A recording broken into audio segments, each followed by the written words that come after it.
Reciban un cordial saludo a todos quienes nos ven. Mi nombre es Miguel Núñez Mi nombre es Stalin Cabrera. Mi nombre es Juan Pablo Muñoz. y nosotros venimos a exponer un poco de lo que fueron los grandes avances pedagógicos, para ser exactos, de Comenio, los jesuitas y el Señor de la Salle. Nuestros compañeros ya han expuesto cómo se dio la educación en la modernidad, cómo se dieron esos grandes avances, y nosotros lo que queremos con este video es profundizar en esos avances de estos tres personajes que hemos dicho.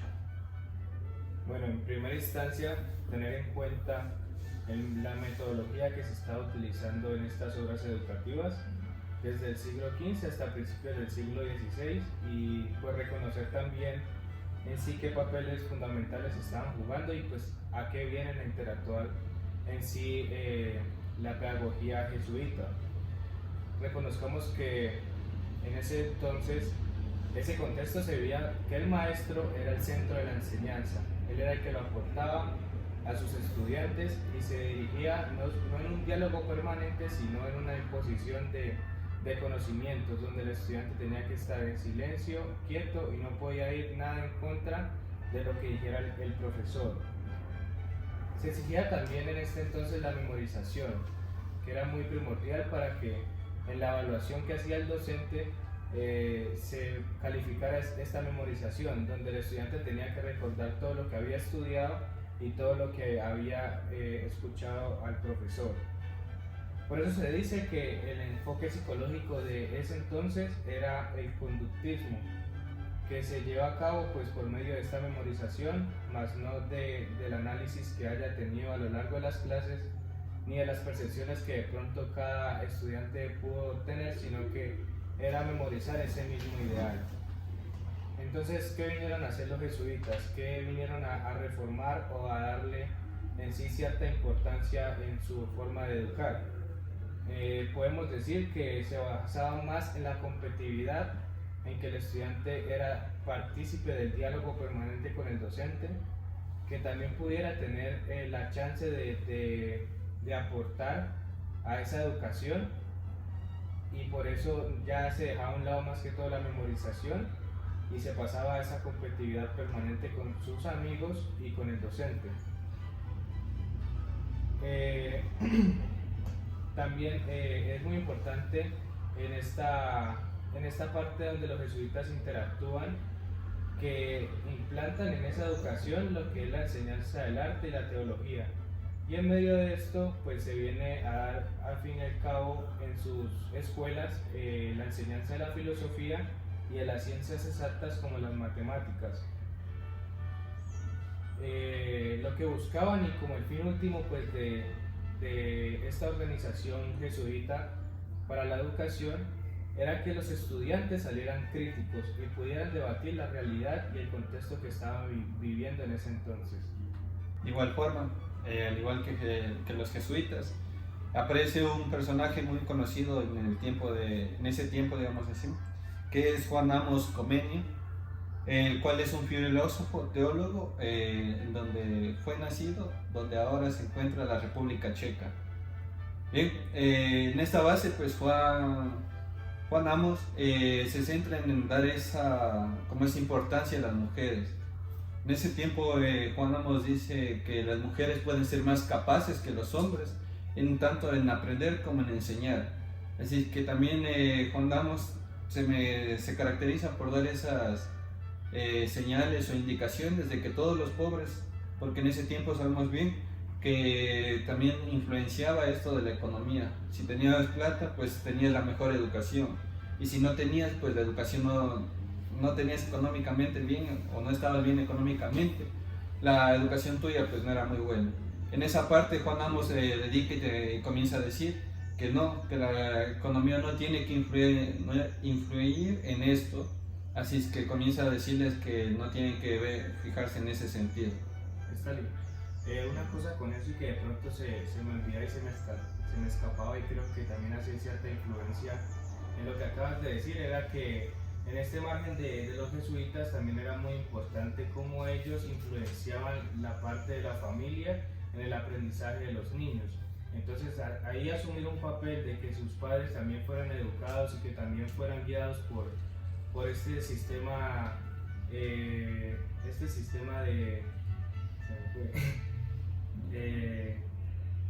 sistema de enseñanza suele ser algo muy importante y pues también algo que va muy de la mano para que la formación no solo sea en las obras educativas, sino que también fuera en la casa. Sí, concretamente eso también Juan Amos se dedica y dice que las familias también tienen que influenciar en la educación de los hijos. Literalmente, pues si un hijo estudia en el jardín o en la escuela, necesita apoyo de la familia o de la mamá en este caso, el representante. Y Juan Amos pues tuvo esa mentalidad de decir si necesita el apoyo de la familia. De igual forma, con Juan Amos comienza o surge una palabrita que hasta hoy la tenemos y es sobre el plan de estudios que hasta ahora se sigue manteniendo. De igual forma, Juan Amos se dedica tanto al buscar intentar buscar esas luces para que los estudiantes puedan seguir creciendo. Así es que se dedica y comienza y escribe un texto, bueno, dos textos. El uno es la didáctica magnum, la cual viene dividida en cuatro etapas principales, que me dedico a leerles, es un poco extensa. Que la primera es la escuela maternal, que en este caso sería como el kinder o el jardín. La escuela elemental, que sería la primaria. La escuela latina o gimnasio, que era conocido en ese tiempo, que ya llegaría a ser como la primaria o la preparatoria, perdón. Y la académica, que ya es lo universitario. De igual forma, Juan Amos se centra en eso y se dedica como a dividir en 3 bloques, aparte de estos 4 aspectos, digamos así, que sería la didáctica general, didáctica especial y la organización escolar, que muy hasta ahora, digamos así, se sigue ocupando ese método para seguir brindándoles educación. Y una parte que Juan Amos, que me gusta y me gustaría recalcarlo en este video, es que él dice que todas las personas nunca dejan de aprender. En el transcurso del camino siempre van a tener algo que ir aprendiendo poco a poco, así sea de tanto estudio. En ese tiempo decía que estudiamos esto, pues Juan Amos dice no es suficiente. Los seres humanos, los alumnos, todas las personas en sí tienen ese antojo de seguir aprendiendo. Y con esto pues ya le abro la apertura a mi Mientras que Juan de La Salle en Francia crea escuelas para pobres en la que primaba la lengua materna, que era el francés, a diferencia de los maestros calígrafos que enseñaban en latín. Y muchas de estas personas pobres no tenían las posibilidades para aprender el latín. Además de poner a las personas a estudiar en su lengua materna, Juan de La Salle también prioriza el que tengan lo necesario. Es decir, mucha de esta gente pobre se iba a dedicar a vender cosas, a hacer artesanías. Entonces Juan de La Salle procuró en sus escuelas enseñarles que hacer balances, que a ver cómo se hacía una factura, por así decirlo, y cosas que necesitaban en ese tiempo para los negocios. Más no enseñarle, yo qué sé, quién es Sócrates o quién es tal persona, porque no lo iban a profundizar o a seguir sus estudios universitarios.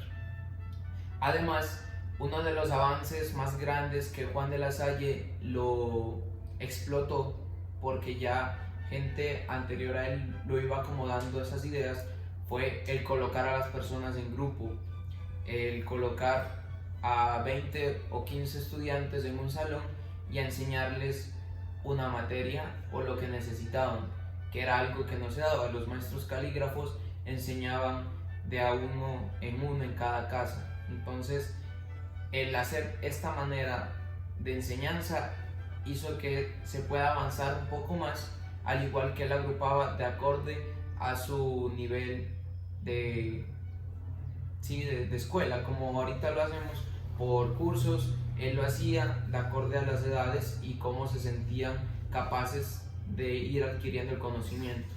Además, él tenía un método muy curioso dentro de ya el salón de clases, que él colocaba al que mejor atendía al principio y ese tenía la responsabilidad de enseñar al de atrás, y ese que sabía un poquito más tenía la responsabilidad de enseñar al de atrás, y así sucesivamente, para que ninguno se quede en su pensamiento o en su enseñanza.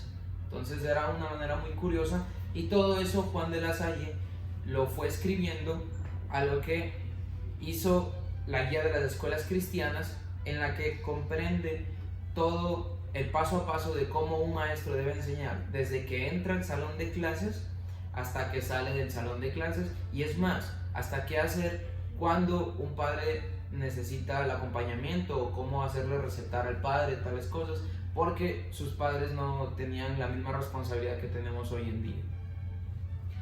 En conclusión, algo que nos gustaría que recalquen o que recalcamos en este video es que a pesar de que sean comunidades religiosas como los jesuitas, la comunidad religiosa de La Salle y este personaje que es Juan Amos, una pedagogía que siempre se va a mantener, o siempre, bueno, se cambió la mentalidad en base a algunas comunidades religiosas, es que la pedagogía no se aplicaba de una manera, como diría nuestro sagrado fundador, con amor de madre y con firmeza de padre, que en este caso lo traduciríamos que para en esos tiempos o antes la educación era o aprendías a golpes o aprendías, y ya cuando comenzaron a ver estas como algunos tipos de reglamentos, comenzaron a decir que no, el estudiante no aprende a golpes, el estudiante tiene que aprender en base a amor, digámoslo así en este caso, que muchas de las veces da ganas de darles su golpe, pero en este caso las comunidades y algunos personajes se dieron cuenta de que no es así, se tiene que enseñar con todo, con totalidad, con total amor, digamos así, y eso. ¿Algo que decir, Juan Pablo? No, yo creo que todo está muy bien. A la larga, pues esto también se ha visto en la educación contemporánea. Un poco de estas costumbres o de estas cosas se han mantenido a lo largo, se han podido modificar un poco, pero se han mantenido, y pues creo que es muy significante saber de dónde se radica y de dónde vienen esas guías que nos han dejado los antepasados y estas congregaciones que fueron muy influyentes para la pedagogía. Justamente como decía Juan Pablo y Stalin, hasta hoy en día han perdurado las enseñanzas, en este caso francesas, de los jesuitas y de Comenio, a nuestros pueblos latinoamericanos, que ya estamos en el siglo XXI y seguimos con eso. Entonces quedaría como tarea para nosotros, los futuros pedagogos, los futuros docentes y también los que ya están ejerciendo la docencia, el ver cómo innovamos en ese enseñar. Muchas gracias.